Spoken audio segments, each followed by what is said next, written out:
Bismillahirrahmanirrahim. Assalamualaikum warahmatullahi wabarakatuh. Sahabat-sahabatku sekalian dan para pemirsa, baik Anyus dan semua medsos yang menyimak. Alhamdulillah takdir Allah kita bisa bersilaturahim kembali dan mudah-mudahan takdir ini membawa kebaikan yang banyak. Kalau kita ingin berkah, berkah itu artinya kebaikan yang banyak dan langgeng. Allahumma sholli ala Sayyidina Muhammad wa ala alihi wa ashabihi ajma'in. Kali ini kita akan bukan tukar pengalaman, bincang-bincang dengan orang tua kita bersama Pak Muhammad Yusuf Kalla. Assalamualaikum warahmatullahi wabarakatuh, Pak JK. Waalaikumsalam. Masya Allah. Wah, ini Alhamdulillah. apa kabar? Lama tak jumpa. Iyalah. Terakhir waktu Tapi di selalu mana? jumpa di TV lah. Selalu kita jumpa di situ. Lihat nonton pagi, bicara. Apalagi waktu Ramadan kemarin. Tiap hari kan. Alhamdulillah. Ini dengar baru selesai olahraga ini, Pak JK. Iya, baru pulang ini dari olahraga. Masih di jalan. Masya Allah, usia 78 tahun, tapi perasaan nggak berubah nih wajahnya. Dari dulu terakhir ketemu di pesawat. Olahraga apa aja nih Pak JK yang sekarang lakukan ini? Iya, olahraga. Kalau kadang-kadang juga yang ringan-ringan lah. Main pingpong dengan cucu-cucu.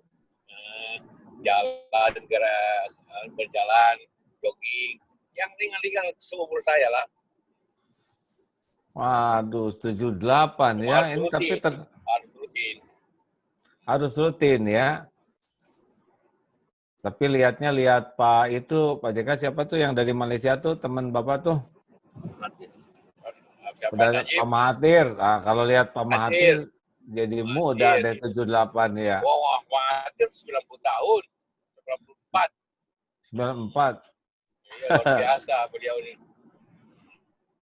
Sehat ya, Pak Mahathir juga mungkin jadi referensi buat Bapak supaya tetap sehat ya.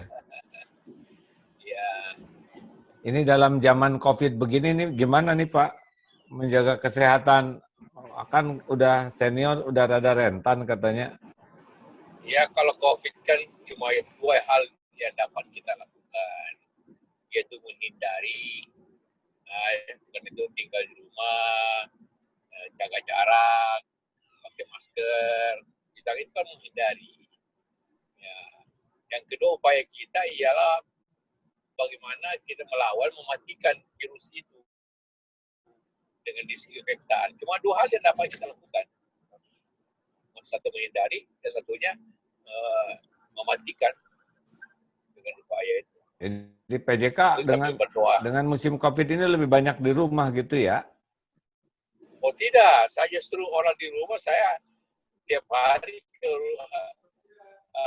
ke kantor PMI, kadang-kadang ke kantor Dewan Masjid, ya.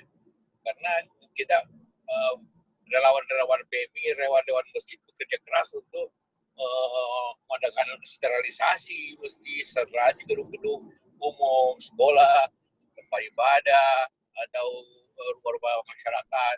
Itu tugasnya tiap hari, sehingga tetap aktif. Kalau orang tiga di rumah, saya justru tiap hari keluar rumah. Oh, gitu ya, karena ada kewajiban keluar dari rumah ya? Ya. Nggak cemas kena COVID, Pak? Nggak khawatir kena COVID? Harus disiplin cuci tangan dengan sabun, disiplin pakai masker, disiplin menjaga jarak dengan orang. Nah, itu yang kita harus lakukan. Kalau kita lakukan tiga hal yang pokok itu, insya Allah itu akan terhindar dari itu. Iya, baik. Ini berapa lama lagi sampai ke rumah ini? Berapa menit lagi ini? Kira-kira 10 menit. Kira-kira 10 menit lagi. Oh, iya. Baik, nanti kita lanjutkan sampai di rumah kalau gitu Pak, supaya Bapak bisa istirahat dulu di Oke. mobil. Ya, Ya, iyalah. kita sambung nanti Bapak sampai di rumah supaya Bapak Oke. lebih nyaman ya. Kamu nanti ya. Terima- Ya, Sampai oke jumpa ya. nanti Pak. Assalamualaikum. Alhamdulillah sudah sampai di rumah nih Pak. Iya, alhamdulillah di rumah. Alhamdulillah. Jadi di rumah sama siapa saja sekarang Pak JK atau? Ya, dari ibu ada anak-anak cucu-cucu karena sini satu komplek jadi beberapa anak Jadi saya semua. masing-masing punya rumah tapi cuma berdekatan.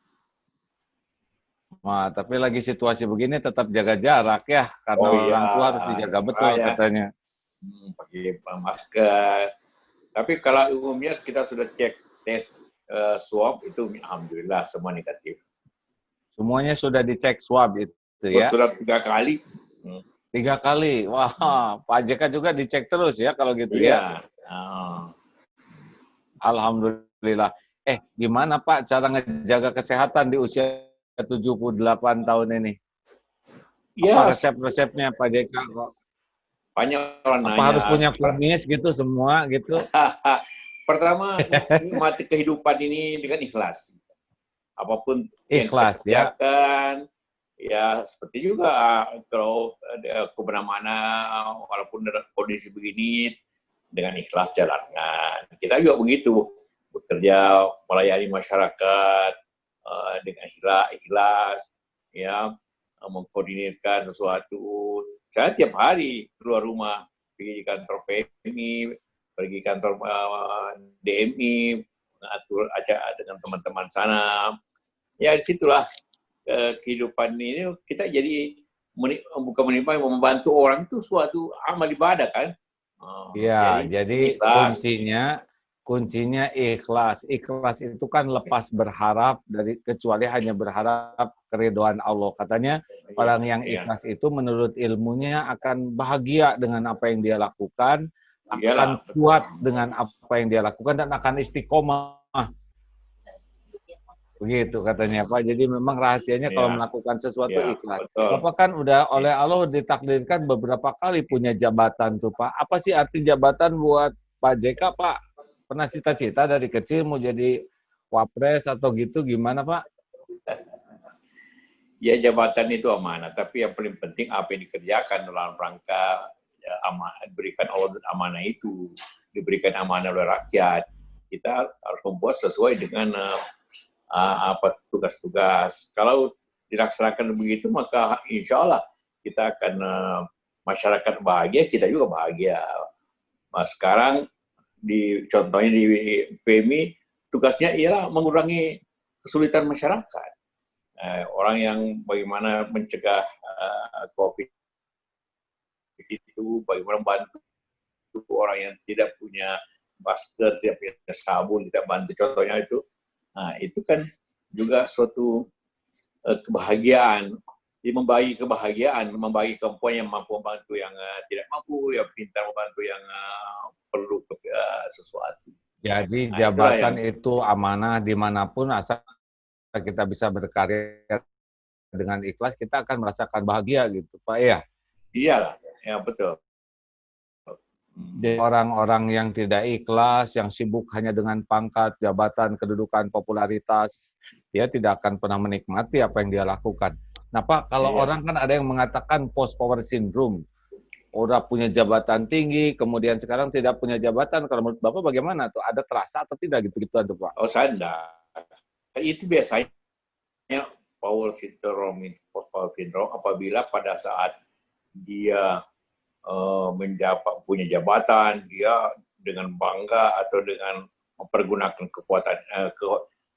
kekuasaan itu untuk kehormatan pribadinya, untuk berbuat sesuatu, mungkin dia senang memerintah, tidak bergaul lagi dengan bawah, itu akan terjadi post power syndrome. Jadi saya selama ini alhamdulillah tidak merubah hidup. Teman pun ya kita tetap teman, dia datang kita akan datang, kita silaturahmi di mana-mana membantu masyarakat. Itu tidak akan menyebabkan post power syndrome itu. Kalau orang yang ingin gagah, orang ingin dihargai karena tugasnya, itu biasanya mengalami itu. Oh, jadi orang yang post power syndrome itu biasanya yang menganggap jabatan itu sesuatu yang hebat begitu ya. Casingnya ini, dan dia sangat bangga dengan jabatan itu, sangat bangga dengan pangkat itu, sehingga ketika takdirnya pangkat itu diambil, dia merasa kehilangan. Gitu ya Pak ya? Tapi kalau yang dia sibuk membangun isi, kan ada yang membangun casing, ada yang membangun isi, tapi dia selama diberi jabatan terus dia jaga keikhlasannya, dia jaga kesempurnaan amalnya. Ketika casing dibuka ya nggak ada masalah. Begitu mungkin ya Pak ilustrasinya ya. Iya, kurang begitulah kira-kira.